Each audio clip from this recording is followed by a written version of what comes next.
All right, we are pleased to welcome to the program Paul Daneshrad. He is an author, financial analyst, CEO, and founder of Starpoint Properties. I saw a advisory that Paul had put out talking about some of his thoughts on America's debt burden. And as you well know, I've beaten that horse until it's dead and then some, but I'm going to keep doing it because I believe that there will be a day, and I don't believe it's going to be 100 years in the future, when we're going to finally pay the piper for all the reckless spending that we've done as a federal government. And whenever I see people talking about this, getting into it and saying, let's talk a little bit about how the middle class of America will bear the brunt of that, I say this is a man who we can have on our program because he is in the brotherhood of rare people that seem to actually care about this. Paul, welcome to the program. Nice to have you aboard today.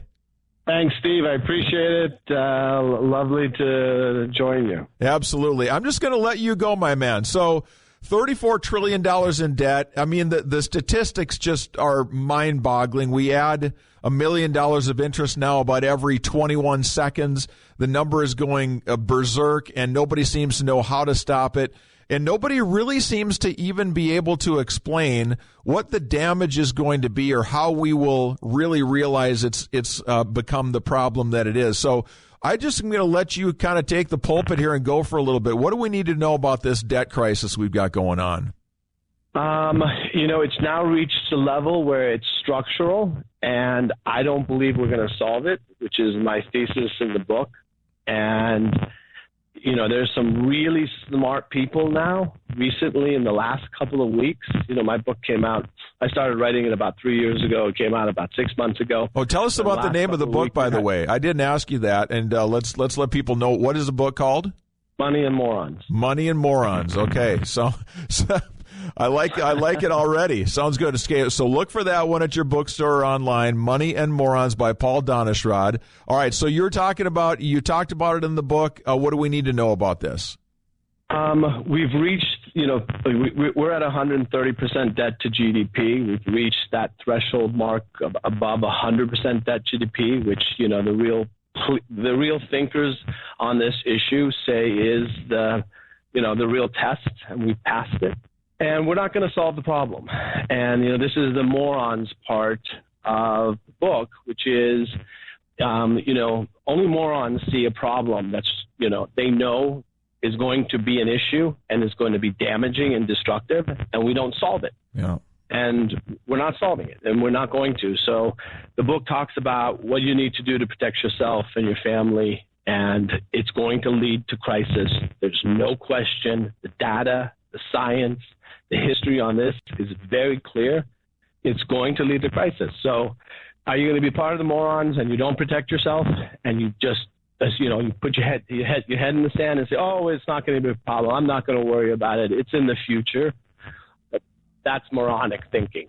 This is going to lead to crisis. There's no question. And now in the last 2 weeks, if you were part of the world who said, oh, God, this is going to be okay, it's not. And if you need to listen to Jerome Powell, who's the head of the Fed, who 2 weeks ago said we need to start acting like adults and have adult conversations about this, right? Jerome Powell is the head of the Fed, right? That's a pretty bold statement for him to make.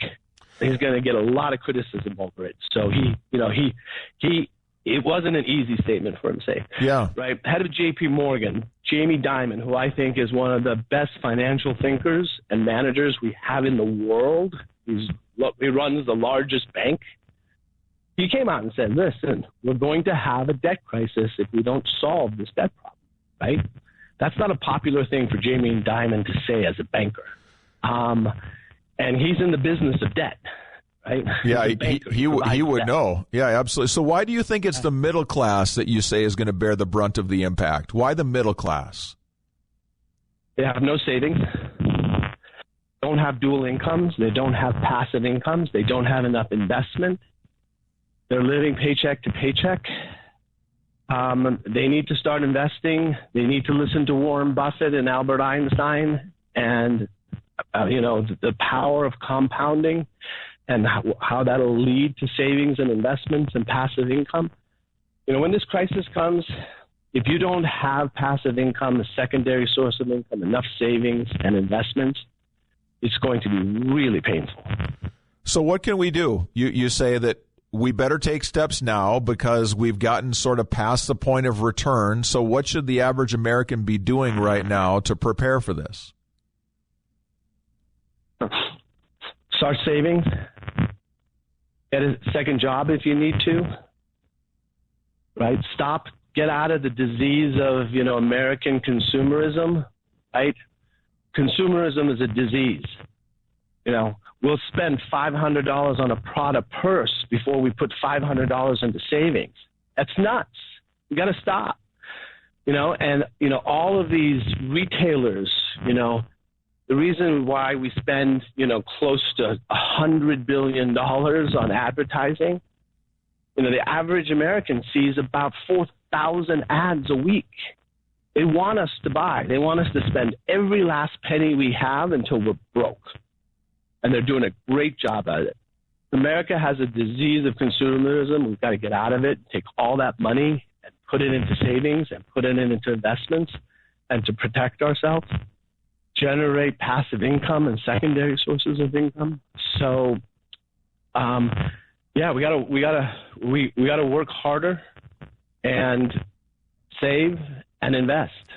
What do we know? Rinse and repeat. Yeah, what do we know about the American consumer? You talk to one financial expert and they'll say, well, the American consumer, you're starting to see some cracks in the foundation now. Auto loans, there's defaults on those. Credit card delinquencies are up. Mortgages are being defaulted on. And in certain, demographic slices of America, we're seeing people not spending. It's only the top 10% that are spending. Everybody else isn't. And then you talk to other people and they say, well, really those numbers are a little misleading and the American consumer is still fairly strong. What is your take on where we're at with a public that seems to want to spend and seems to want to use money, but also is running short on savings and high on credit?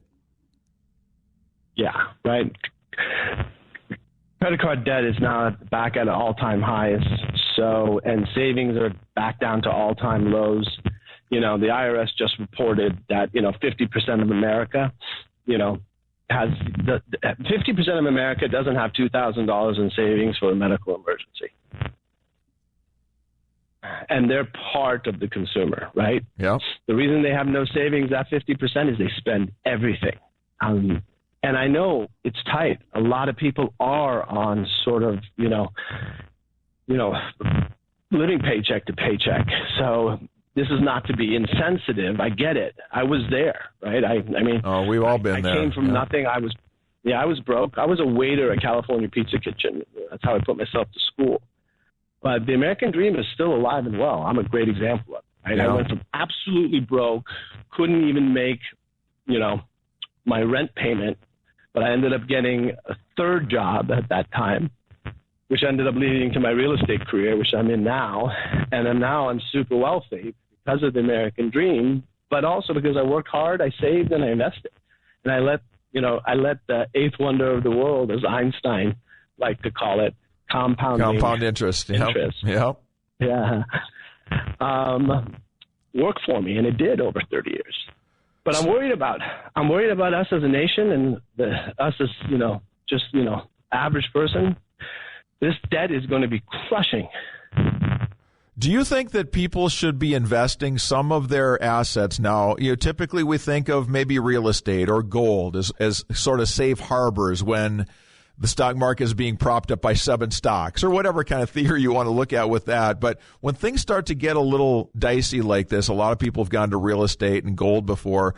How do you see Bitcoin and cryptocurrency fitting into that? Are those wise places to put some money right now, or would you stay away? I'd stay away. Buffett's a mentor, and I mention him in the book a lot. He's one of the smartest investors that we've seen in 500 years. And the results show it, but also just in his wisdom. Listen to his advice. It's not only sound, but it's based on principles that have been in place for 500 years. Right? So, Bitcoin's not a productive asset. What does that mean? Right? It's not generating an income. There's no management team that's trying to really, sell something or improve something. Right? It's a non-productive asset. Yeah.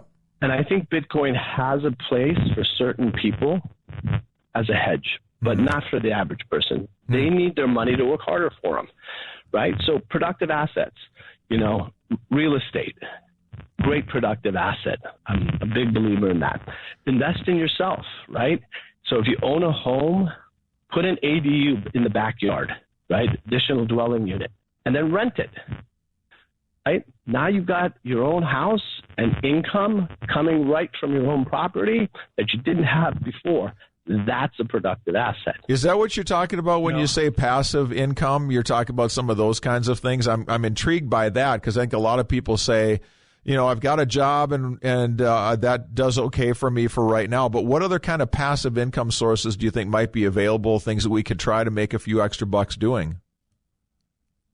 Yeah, build an ADU in your backyard or out of your garage, right?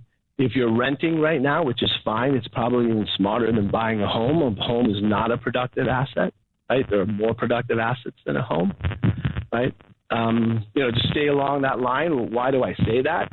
Instead of buying a home where you can't generate any income and it has a cost, actually, right? Go buy a 4-unit apartment building, live in one of the units, and rent out the other 3. That's a productive asset. Mm-hmm. And it's going to give you a return. You're actually going to have a return on your capital. Every month, you're going to have a return on your capital. Your home's that's not the case. No, not quite. Right? You might appreciate not quite the same way, yeah. Well, it's a great conversation here today, Paul. We got to let it go there because we're getting up against the clock. But tell us, have you got a website or a Facebook page or something like that people can go to find out more information about some of your philosophies and your book and things like that? You can find me on Instagram or on LinkedIn under my name, Paul Daneshrad. You can find some of my white papers and research papers at starpointproperties.com.